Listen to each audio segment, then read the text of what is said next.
안녕하세요. 오늘도 사연살롱을 찾아주셔서 감사합니다.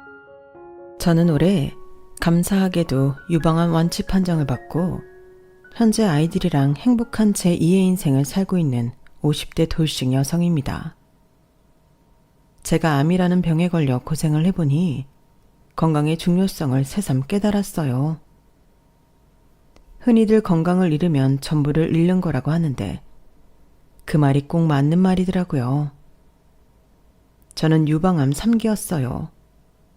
평소 순환이 잘 되지 않는지 겨드랑이 쪽에 통증이 있었는데 마사지를 받고 오면 괜찮아지길래 대수롭지 않게 생각했죠. 그리고 직장인이었다면 주기적으로 건강검진이라도 받았을 텐데 제가 둘째를 낳고 회사를 그만두면서 건강검진 같은 거엔 소홀히 한 게 문제였는데요. 사실 회사를 그만뒀을 뿐이지 저는 집에서도 프리랜서 일을 계속해 더 바빴거든요. 물론 바쁜 게 건강을 소홀히 하는 이유가 될 수는 없지만 저는 다른 주부들처럼 똑같이 살림하고 애들 키우고 또 제 일까지 하니 몸이 두세 개여도 부족할 지경이라 건강 챙기는 일까지는 할 여력이 없었어요. 그저 아침에 먹는 유산균과 비타민이 제 관리의 전부였죠. 그에 반면 남편은 자영업 일을 하는 사람이었는데 맨날 접대한다며 술에 쩔어왔고 저런 사람도 말짱한데 왜 내가 암에 걸렸을까? 종교도 없으면서 세상의 모든 신에게 원망을 쏟았어요. 제가 처음으로 유방암 진단을 받았을 때 나이가 40대 후반이었는데 이제 좀 살만하다고 생각하니 병이 찾아왔더라고요. 그땐 원망하는 마음과 죽고 싶지 않다는 두려움 속에 잠도 들지 못하고 늘 끝도 없는 터널을 건너야만 했죠. 그 터널 끝에는 더 차갑고 어두운 절망이 있다고 생각하면서요. 주마등이라고 하나요? 자꾸만 지난 날들이 떠오르는데 꽃다운 청춘도 아닌데 자꾸만 저는 제 나이가 아까웠어요. 아직은 이렇게 젊은데 이런 내가 암이라는 무서운 병에 걸렸다니. 자꾸만 우울한 생각밖에는 들지 않았어요. 그리고 제가 암 진단을 받고 저희 집은 거의 초상집이나 다름이 없었는데요.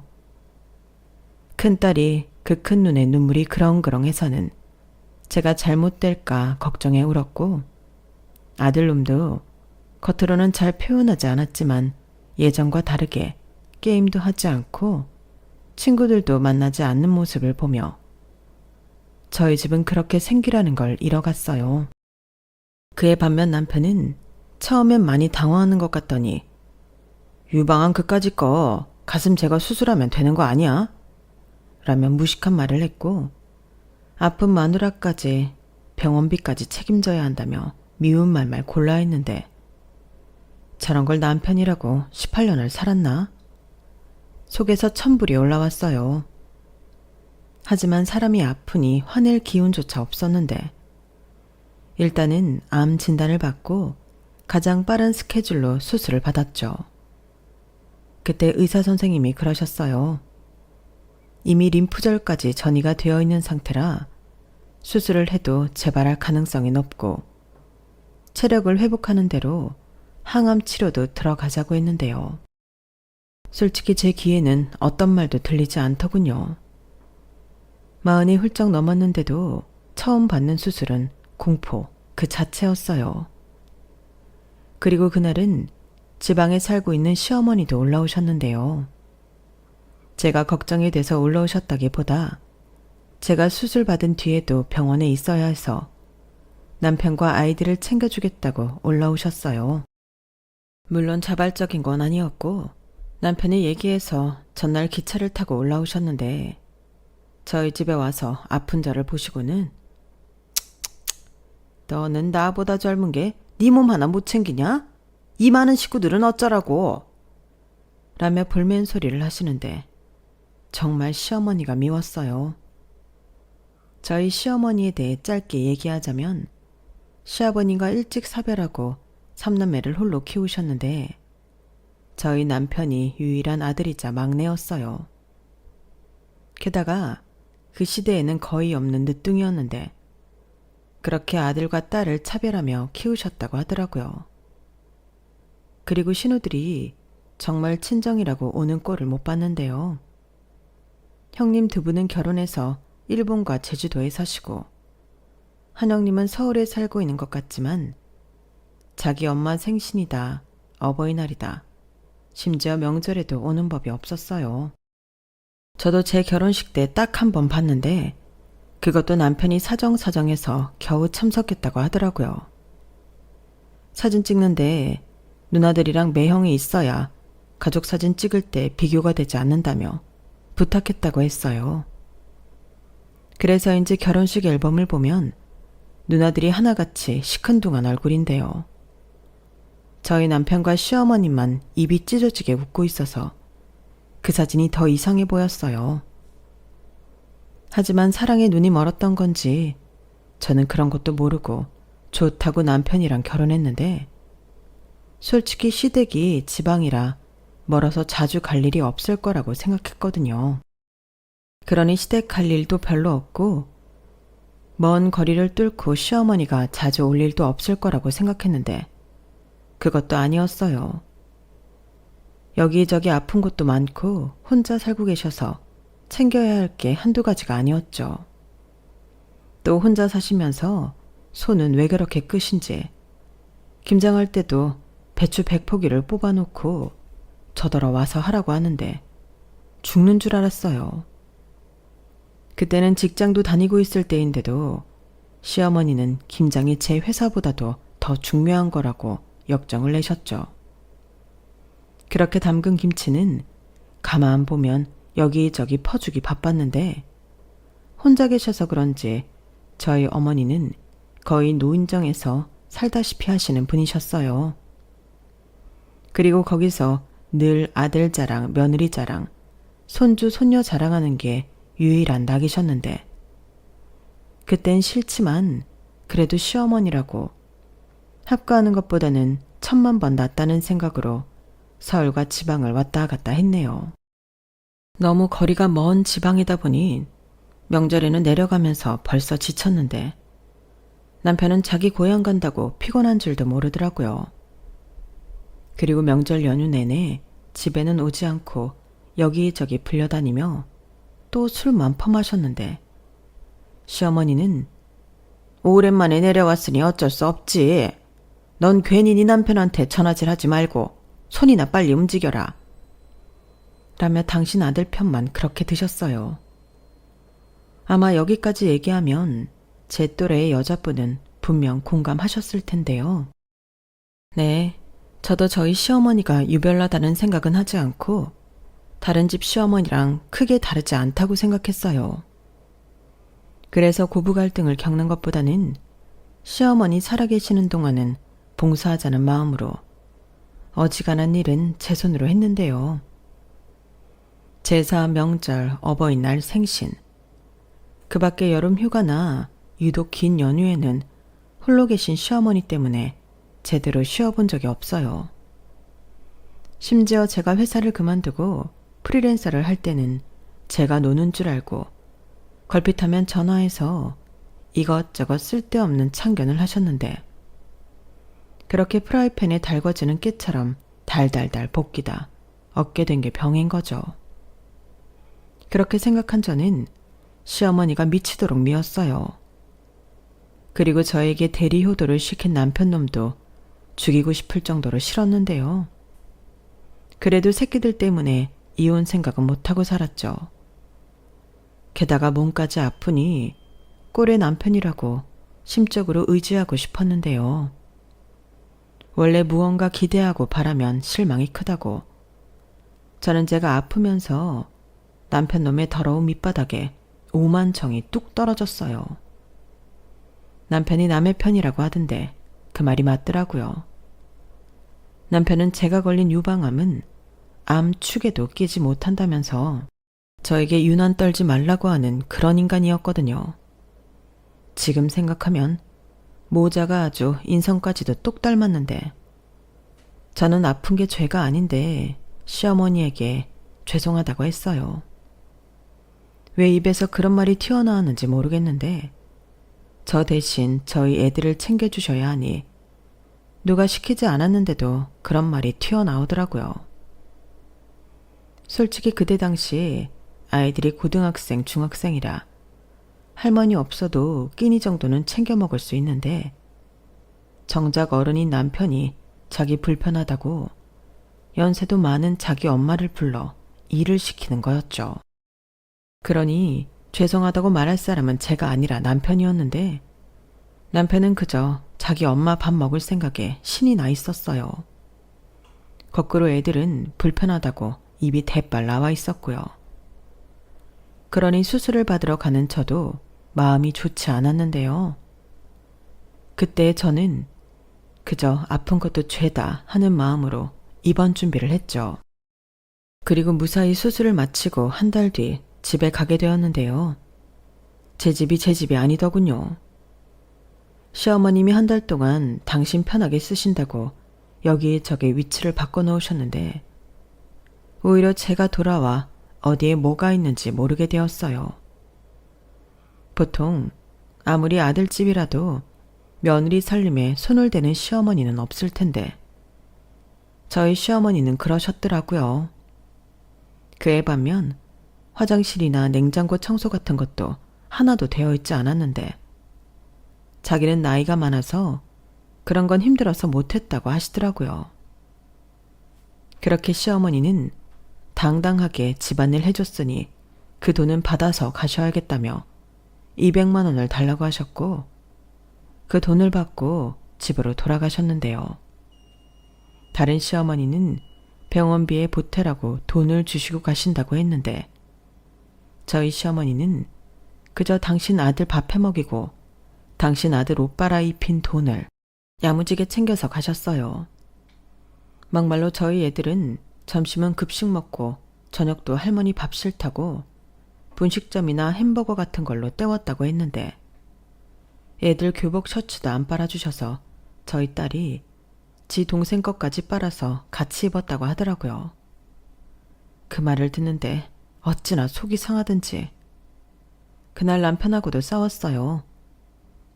어쩌면 어머니는 당신 손자손녀는 안 챙기고 당신만 챙기실 수 있어? 그럴 거면 뭐하러 올라오셨는데? 뭐? 그게 무슨 소리야? 80 먹은 우리 엄마가 힘들게 여기까지 와서 밥하고 빨래하고 청소까지 했는데 며느리가 그게 할 소리냐?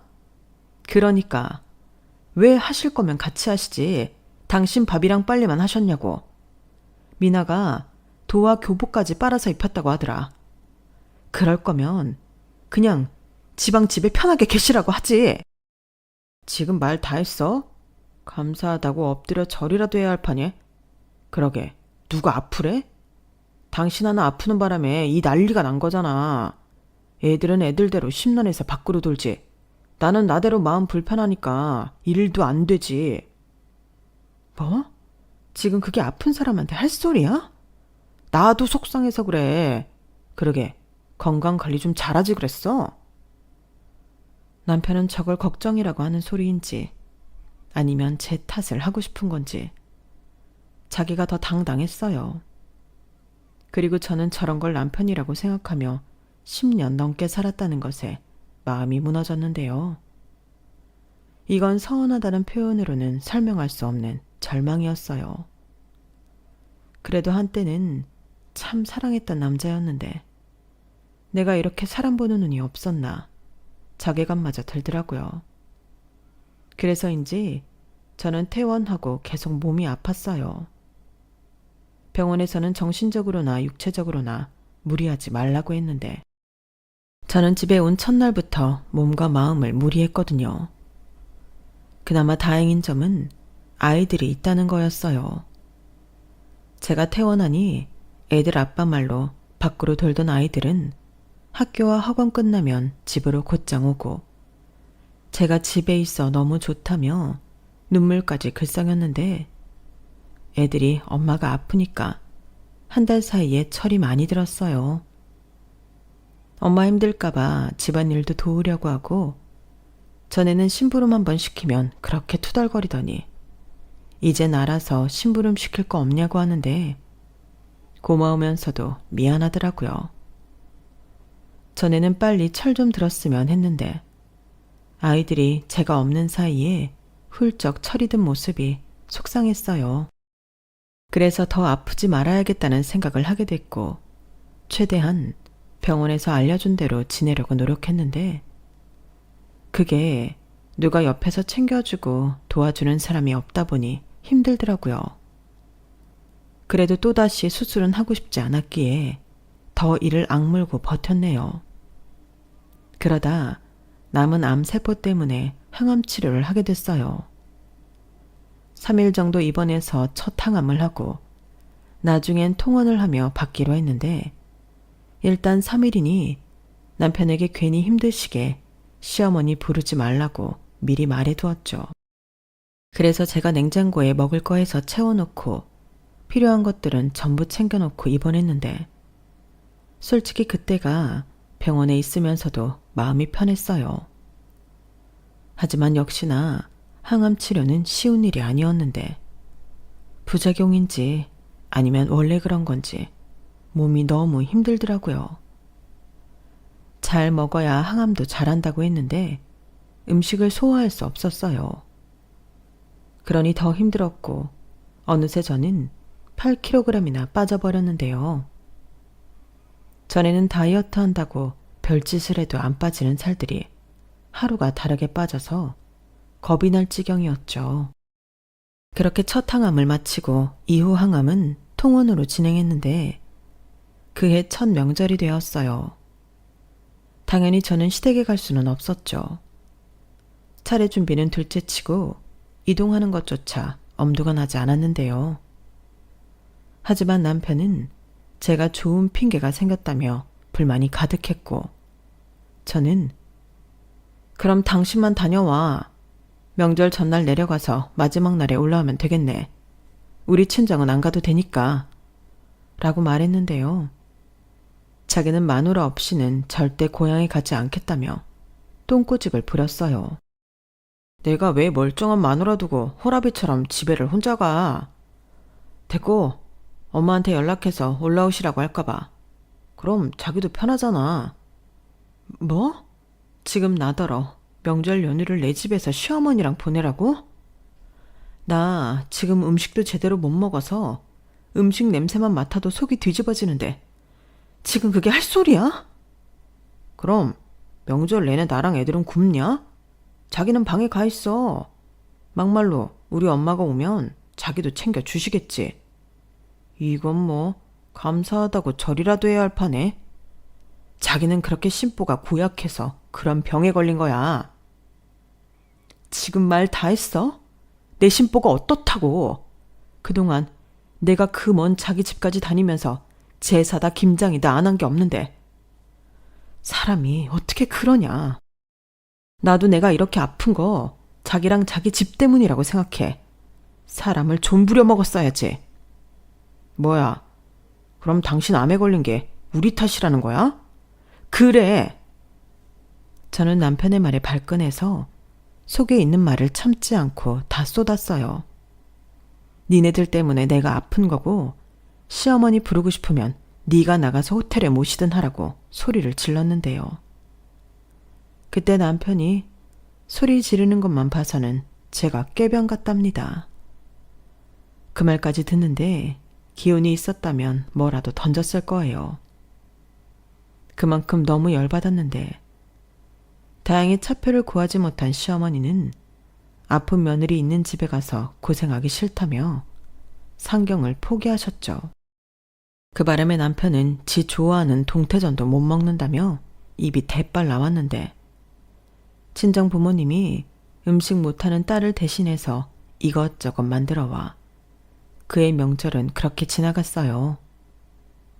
그리고 저도 1차 항암이 끝날 무렵이 되었는데요. 하필이면 그 즈음이 시어머니 생신이셨어요. 시어머니 나이가 80이 넘었는데 생일은 명절처럼 절대 혼자 있고 싶지 않다고 진작부터 말씀하셨죠. 하지만 아픈 제가 해드릴 수 있는 건 없었고 남편에게 어떻게 하면 좋겠냐고 물었는데요. 어떡하긴 뭘 어떡해. 내가 벌써 기차표 끊어드렸어. 다음 주 목요일에 올라오실 거야. 뭐? 다음 주 목요일이면 나 병원 가는 날인데. 그래, 자기는 병원 가고 나는 엄마 모셔오고 그럼 되잖아. 그리고 자기 힘드니까 밥도 알아서 먹고 들어올게. 그럼 애들은? 애들이야 지들이 알아서 하는 거지. 뭐 원래 안 그랬나? 그리고 자기는 힘들다고 해도 애들 밥은 챙기잖아. 그야 애들은 먹어야 하니까. 그리고 이왕 나가서 먹을 거면 애들도 데리고 가서 먹여야지. 피차 불편해. 애들이 뭐 할머니 왔다고 좋아하나? 다들 자기 닮아서 조금만 불편해도 얼굴에 심통이 가득하잖아. 말 똑바로 해. 나 닮아서 그런 게 아니고 어머님이 자꾸 나나 애들을 긁으시잖아. 우리 애들처럼 착한 애들이 어딨다고. 그야 당신 생각이지. 아무튼 그렇게 하기로 이미 다 예약했다. 병원 나 없이도 잘 갔다 올 수 있잖아. 이번에도 장모님이 가시지? 저는 남편의 말에 기가 찼어요. 언제는 자기가 저를 데리고 병원에 갔다고 저런 말을 하는 건지. 저는 남편과 대화를 하면 할수록 속이 답답했어요. 마음 같아서는 저런 인간 이혼해서 안 보고 살고 싶었는데 애들도 있고 제가 아프니 저런 인간도 마음처럼 버릴 수는 없겠더라고요. 그렇게 정말 싫은 그날이 되었어요. 저는 아침부터 친정엄마 차를 타고 병원으로 갔고 남편은 오전 근무만 하고 점심때 서울역으로 시어머니를 모시러 간다고 했는데 최대한 늦게 집에 오길 바랬죠. 그리고 제가 집에 도착했을 때는 시어머니가 거실에서 과일을 드시며 이미 자리를 차지하고 계셨는데요. 저더러 살이 많이 빠졌다면서 안 돼 보인다는 말이 아닌 보기 좋다는 말을 하셨어요. 아, 사람이 좀 아프니 딱 보기 좋네. 너는 그 체중을 유지해야 해. 전처럼 찌면 보기도 나쁘고 사람이 괜히 둔해 보인다? 넌 아파서 돈 벌었다? 저게 아픈 사람한테 할 소린가요?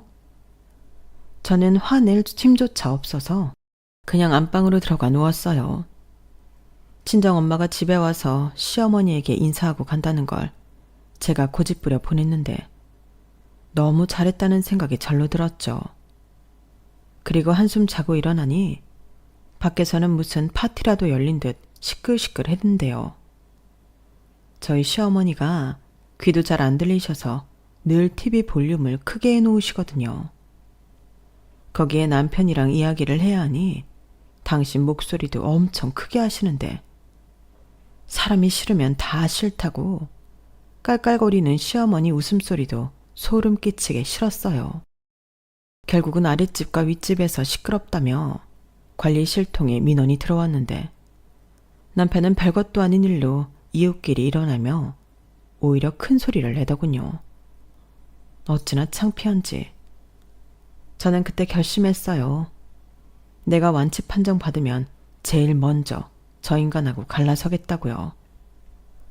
그럼 그때는 애들도 다 커서 괜히 양육권이니 친권이니 쌓을 것도 없겠다 생각했는데 다음날 새벽부터 남편이 저를 깨우더군요. 다른 건 몰라도 자기 엄마 아침상을 차려드리라고요. 그게 며느리 된 도리 아니겠냐고 하며 출근하는데 출근하는 사람 붙잡고 싸우고 싶지 않아서 저는 알겠다고 했죠. 그래도 제 딴에는 냉장고에 있는 거 털어서 아침상을 차렸어요. 콩나물국도 끓이고 친정엄마가 가져다 주신 밑반찬을 꺼내 상을 차렸는데 시어머니가 이딴 걸 어떻게 먹냐고 숟가락을 들다가 도로 내려놓으시더라고요. 어머니, 그래도 제가 힘들게 차렸는데 조금이라도 드시죠. 됐다. 네가 차리긴 뭘 차려? 콩나물에 물 넣고 끓인 게 다잖아. 아무리 몸이 아프다고 해도 그렇지? 너 정말 너무한 거 아니냐? 병원비며 생활비며 다 내 아들 돈인데 여태 내 아들한테 이딴 거 먹인 거야? 그이는 밖에서 더 비싸고 좋은 거 먹었어요. 어머님도 어제 그이랑 맛있는 거 드셨잖아요. 밤에 야식까지 다 챙겨 드셔놓고. 뭐야? 저기 아프다고 하더니 약을 잘못 먹었나? 어디서 시어머니한테 말댔구야? 어머니, 제 나이가 벌써 47이에요. 이제는 할 말은 하고 살아야죠. 저도 지금 제정신 아니에요. 어머니는 저처럼 안 아프셔서 모르겠지만 이렇게 사는 것도 보통 일 아니거든요. 그럼 식사 안 하실 거면 치울게요. 시어머니는 제 말에 약이 올랐는지 헛기침을 하고는 핸드폰을 들고 화장실로 가셨어요. 남편한테 전화해서 일러 바칠 생각이셨겠죠. 그리고 몇 분 후 제 예상대로 남편한테 전화가 걸려왔는데 그냥 안 받았어요. 아쉬울 사람은 제가 아니니까요. 그리고 11시쯤이 되었을까? 주방에서 시끄러운 소리가 들렸는데 배가 고픈 시어머니가 냉장고에 있는 반찬들 전부 꺼내 양푼에 밥 2공기를 넣고 비벼서 우걱우걱 드시더군요. 그 모습을 보는데 아, 우리 어머니는 100세까지도 사시겠구나 하는 생각이 들었어요. 물론 이런 마음까지 먹었으니 저도 착한 며느리는 아니겠지만 시어머님이 100살이면 제 나이는 60이 훌쩍 넘기에 그때까지 저 꼴을 보고 시집살이를 해야 한다고 생각하니 너무 끔찍한 거 있죠. 그리고 오후 5시인가 되었을 땐 남편이 시어머니에게 나오라고 했는지 꽃단장을 하고 나가셨는데 저는 오히려 그게 더 좋았어요. 그냥 집에 들어오지 말고 어디 좋은 호텔이나 가서 다음 날에 조식 챙겨드리고 그랬으면 좋겠다고 생각했는데 8시가 넘으니 집에 오더라고요.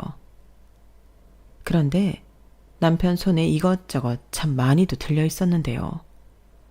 그것들 전부 마트에서 장을 본 것 같은 식재료였어요.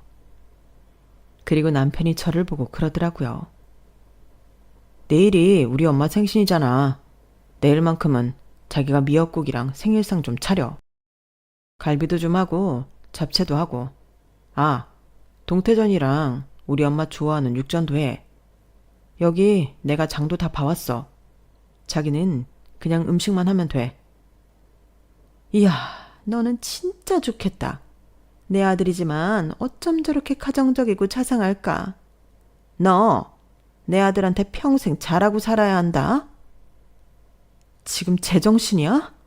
나더러 그 많은 음식을 하라고? 나 아픈 거 몰라? 또 그런다. 아픈 사람은 뭐 시부모도 안 챙겨? 아픈 건 아픈 거고 생신은 생신이지. 내가 당신 생각해서 저녁마다 엄마 모시고 밖에서 밥 먹었는데 생신 때까지 밖에서 먹으라는 소리야? 좀 그러면 안 돼? 아니면 자기가 하든가. 조용히 못해? 우리 엄마 앞에서 지금 태도가 그게 뭐야? 아픈 게 뭐 벼슬이라고. 됐다. 그만해라. 내가 다 늙어서 생일상 받겠다고 여기까지 기어 올라온 게 잘못이지. 내가 막말로 내년에 또 생일을 맞을 수 있을지 없을지 모르지 않니? 그래서 내 욕심에 여기까지 왔는데 그래, 아픈 며느리 생각을 못했네. 아범아, 나 내려가련다. 생일이 뭐 대수니? 그냥 내 집에서 식은 밥에 물 말아 먹는 게 편하지. 엄마, 무슨 말이야. 생일을 누가 그렇게 보내? 당신 뭐해? 우리 엄마한테 얼른 잘못했다고 해야지. 우리 엄마 저 연세에 생일까지 초라하게 보내게 해드리고 싶어? 그러고도 당신이 며느리고 효부야? 효부? 효부 좋아하네. 내가 언제 효부하겠대? 아니, 전에 나는 분명 효부였지. 근데 그렇게 인정해준 적 없었잖아. 그 고생을 해도 며느리니까 당연한 거라며. 왜?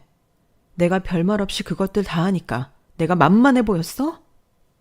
그땐 나야말로 혼자 계신 어머니 생각해서 나 불편해도 그거 참고 한 거야. 근데 지금 보니까 내가 아주 헛고생을 했네. 괜히 이런 병이나 얻고. 뭐야, 당신 진짜 끝까지 이럴래? 그래. 나야말로 언제 죽을지 모르는데 하기 싫은 건 안 할 거야. 저는 그렇게 말을 하고 안방문을 걸어 잠궈버렸어요. 그러자 방문 밖에서 시어머니와 남편이 욕을 했는데 그러거나 말거나 했죠. 그리고 약 기운에 잠이 들었는데 남편이 또 저를 깨웠어요. 잠긴 문을 어떻게 열고 들어왔는지 저한테 앞치마를 내밀더라고요. 그래도 그렇지. 오늘 생신인데 당신이 그러면 돼? 우리 엄마 어젯밤에 많이 속상해 하셨어. 당장 내려가신다는 걸 내가 겨우 붙들었다고. 솔직히 우리 엄마가 살면 얼마나 사냐? 당신 아픈 것도 이해해. 근데 하루만 참으면 되잖아. 당신 말대로 그동안 할 거 다 했는데 이제 와서 당신이 당신 점수 깎을 필요가 뭐가 있어? 우리 생신상 잘 차려드리고 기분 좋게 배웅해드리자. 그래야 자기 마음도 편하지. 뭐라는 거야? 지금 마음 편하고 싶은 사람은 내가 아니라 자기 같은데. 그렇게 생신상 차려드리고 싶으면 당신이 해. 내가 멀쩡한데 괜히 그래? 나 살 빠진 건 안 보이니? 그 정도로 음식하는 게 힘든 건데 어쩌면 자기 엄마 생각은 그렇게 하면서 내 생각은 안 해? 그리고도 자기가 내 남편이야? 그럼 기어이 우리 엄마 생신상을 안 차리겠다는 거야? 나이 80 먹은 노인네 생일상 앞으로 몇 번이나 더 차린다고. 그걸 안 차린다고? 남편은 제가 강경하게 생신상 차리는 걸 거부하자 광분하며 안방을 나갔어요. 그리고 아직 주무시고 계신 시어머니를 깨워 지금 당장 모셔다 드릴 테니 집에 가시라고 했는데요. 그 말에 제가 너무 놀라 거실로 나갔죠. 그러자 시어머니는 비몽사몽 가운데 그게 무슨 말이냐고 되물었고 남편놈이 저기 저 못된 며느리가 지 몸 하나 아프다고 엄마 집에 가래 라며 뻔뻔하게 제가 하지도 않은 말을 하는데 그 말에 시어머니도 기분이 나빠 저를 째려보셨어요. 너 정말 이렇게까지 해야겠니? 내가 너한테 뭘 그렇게 잘못했다고. 됐어. 그만해. 내가 가운데서 죄인이지. 아무래도 며느리 생일상 받기는 글렀으니 그냥 가요. 자기 몸 아프다고 시어머니고 뭐고 없는 거지. 나는 더 이상 엄마가 저 사람한테 그런 취급 당하는 거 보고 싶지 않아. 남편은 급기야 울먹거리면서 말했어요. 그리고 시어머니는 고양이 세수만 겨우 하고 저를 죽일 듯 노려보며 집으로 내려가셨는데요. 이렇게는 하루도 못 살겠다는 생각이 들더군요. 병이 낫기는커녕 더 심해질 것 같았고 그러면 눈에 넣어도 안 아플 내 새끼들만 두고 떠날 수도 있다는 생각에 덜컥 겁이 났어요. 남편이라도 의지하고 싶어 이혼을 참았는데 저런 남편 때문에 제 수명만 단축한다고 생각하니 하루라도 빨리 갈라서야겠다는 생각이 들었죠. 그래서 야밤에 돌아온 남편에게 이혼하자고 말했어요. 그러자 남편은 콧방귀만 끼며 아무런 대꾸도 하지 않았는데 제가 자기 겁주려고 마음에도 없는 소리를 한다고 생각하는 것처럼 보였어요. 그 모습을 보는데 왜 그렇게 약이 오르던지 저는 제 마음이 100% 진심이라는 걸 보여주고 싶었고 친정 언니한테 전화해 도움을 청했는데요. 형부가 6급 공무원이라 여기저기 발이 넓으셨어요. 그래서 친정언니 도움으로 합의 이혼 서류를 가져다 작성했고 정식으로 남편에게 이혼을 요구했는데 처음엔 좀 놀라는 눈치더니 이윽고 남편은 저를 향해 비웃으며 이렇게 말했어요. 그 몸으로 나랑 이혼하고 어떻게 살려고 그래? 당신 들어올 수입도 없잖아. 왜? 다 늙은 장인 장모님한테 의지하려고? 당신도 참 이기적이다. 장인 장모님은 무슨 죄니? 그리고 나 이혼당할 사유 없거든. 그러니까 양육권, 재산 분할 아무것도 안 줄 거야. 당신은 당신 몸만 이 집에서 나가는 거라고.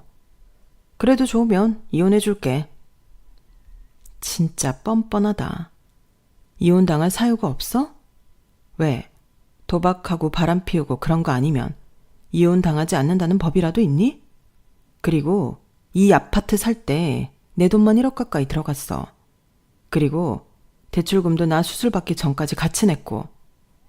그 내역들 내 통장에 다 있는데 나더러 몸만 나가라고? 여기서 몸만 나갈 사람은 내가 아닌 것 같은데? 무슨 말이야. 당신 수술하고 그 뒤부터는 내가 다 내고 있는데 내가 지금 얼마나 힘든 줄 알아? 애들 학원비에 대출금에 당신 병원비까지. 내 병원비는 보험에서 다 나오는데 거기에 왜 끼는 거야? 그리고 애들 학원비도 내가 아프기 전까지 내 돈으로 다 냈어. 당신이 학원비 아깝다고 가지 말라고 하는 거 내가 보내면서 내가 다 냈다고. 그리고 말이 나와서 하는 말인데 양육권? 그거 애들한테 물어봤니? 우리 애들 이제 어리지 않아. 누구랑 살고 싶은지 선택할 수 있어. 선택? 네가 그러고도 정상적인 엄마냐? 그러다 너 잘못되면 우리 애들은 아픈 엄마한테 내가 어떻게 애를 맡기니? 됐고 법으로 해. 그럼 깔끔하잖아. 저는 뭘 믿고 저 인간이 저렇게 당당할까 기가 막혔어요. 그리고 형부와 상의 끝에 형부 아는 분의 소개로 이혼 소송을 하기로 했고, 소송 중에는 남편이랑 같이 있지 않는 게 낫겠다는 조언대로 저는 친정으로 아이들을 데리고 갔는데요. 그때 남편이 쌩 난리를 치더군요. 소장을 받고 눈이 완전히 돈 거예요. 제가 정말로 거기까지 할 줄은 몰랐나 보더라고요. 그래서 친정까지 달려와 저더러 나오라고 고래고래 소리를 질렀는데 저희 아빠가 골프채 드라이브 가지고 나가셨고 그놈은 화가 단단히 난 저희 아빠를 보고 걸음아 나 살려라 도망을 갔는데 그때 친정 엄마가 많이 우셨어요. 아픈 딸 저런 사위랑 사는 줄 모르고 당신이 그동안 편하게 살았다고요. 그리고 애들도 자기네들은 무슨 일이 있어도 아빠랑은 살지 않을 거라며 제 품에 안겼는데요. 둘 다 너무 커서 제 품이 부족했어요.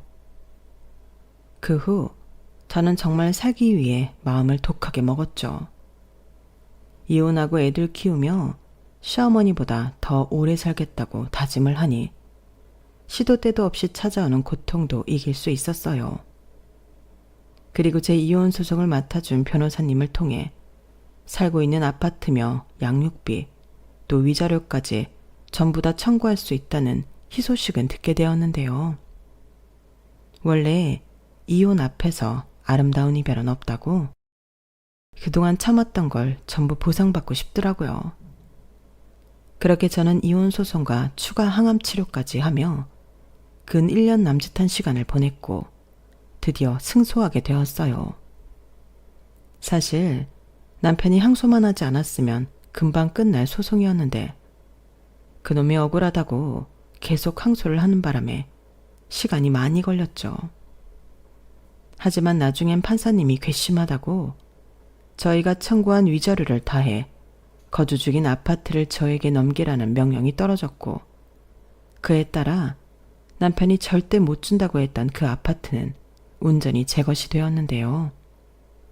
따지고 보면 집값이 올라 그나마 다행이지 집값이 오르지 않았다면 제가 더 손해를 볼 뻔했어요. 남편이 여건비를 그닥 잘하는 편은 아니었거든요. 주변에서 농담처럼 회사는 제가 아니라 남편이 때려치워야 하는 거 아니냐고 할 정도로 제 수입이 훨씬 나았었는데 그때도 제가 남편 기죽이지 않으려고 배려한 거였죠.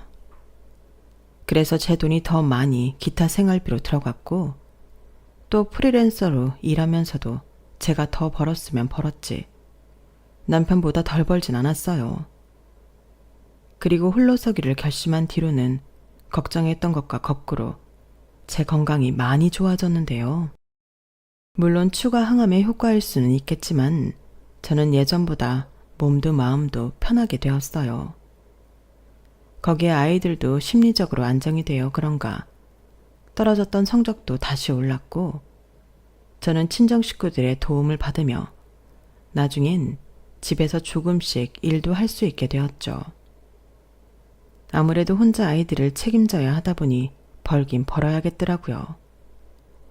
대신 무리는 하지 않고 쉬엄쉬엄 하며 제 자존감을 회복했는데 일도 하고 치료도 열심히 받다 보니 저는 세상에서 못 이룰 게 없는 그런 사람이 되었어요.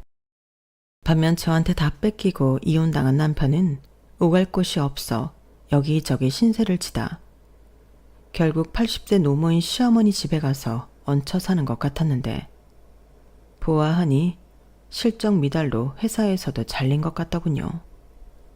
그것도 뭐가 자랑이라고 저한테 양육비 보낼 돈 없다며 강짜를 부렸는데 저는 양육비 필요 없으니 애들 볼 생각은 하지도 말라고 큰 소리 쳤어요. 그리고 몇 달이 지났을까? 시어머니에게 연락이 왔는데요. 자기가 너무 힘들다고 저더러 자기 아들을 다시 봐달라고 하는 겁니다. 제가 미쳤나요? 어떻게 나온 소굴인데 다시 들어가게. 저는 싫다고 했어요. 아픈 며느리한테 대접받으려 하는 시어머니도 싫고 그걸 주동하며 저를 나쁜 며느리 만드는 남편은 더 싫다고 했는데 그러자 시어머니가 울면서 그러시더군요. 그래, 내가 문제구나. 내가 얼른 죽어야지. 괜히 오래 살아서 아들 며느리 이혼하는 거나 보고. 전부 내 탓이다, 내 탓이야. 저는 수학이 넘어 흐느끼는 시어머니의 목소리를 듣고 전혀 동요하지 않았어요. 그동안 하도 당해서인지 마음이 전혀 움직이지 않더라고요. 그리고 이 말은 할까 말까 하다가 못하면 평생 후회할 것 같아 했는데요. 네, 전부 어머니 탓 맞아요. 어머니가 아들 자식을 잘못 키우셔서 그렇게 된 거죠. 그러니까 저한테 조금이라도 미안한 감정이 있으시다면 그 아들 끼고 죽는 날까지 먹이고 입히고 그렇게 사세요. 이 말에 시어머니는 충격을 받으셨는지 아무 말도 못하셨어요. 그래서 그 틈에 최대한 예의 갖춰 인사드리고 전화를 끊은 후 번호를 차단시켰는데요. 애들한테도 아빠나 할머니 전화는 받지 말라고 일러뒀죠. 그러자 우리는 벌써 차단했지. 걱정하지 마. 누나랑 나는 엄마한테 함부로하는 사람 가족이라고 생각하지 않아.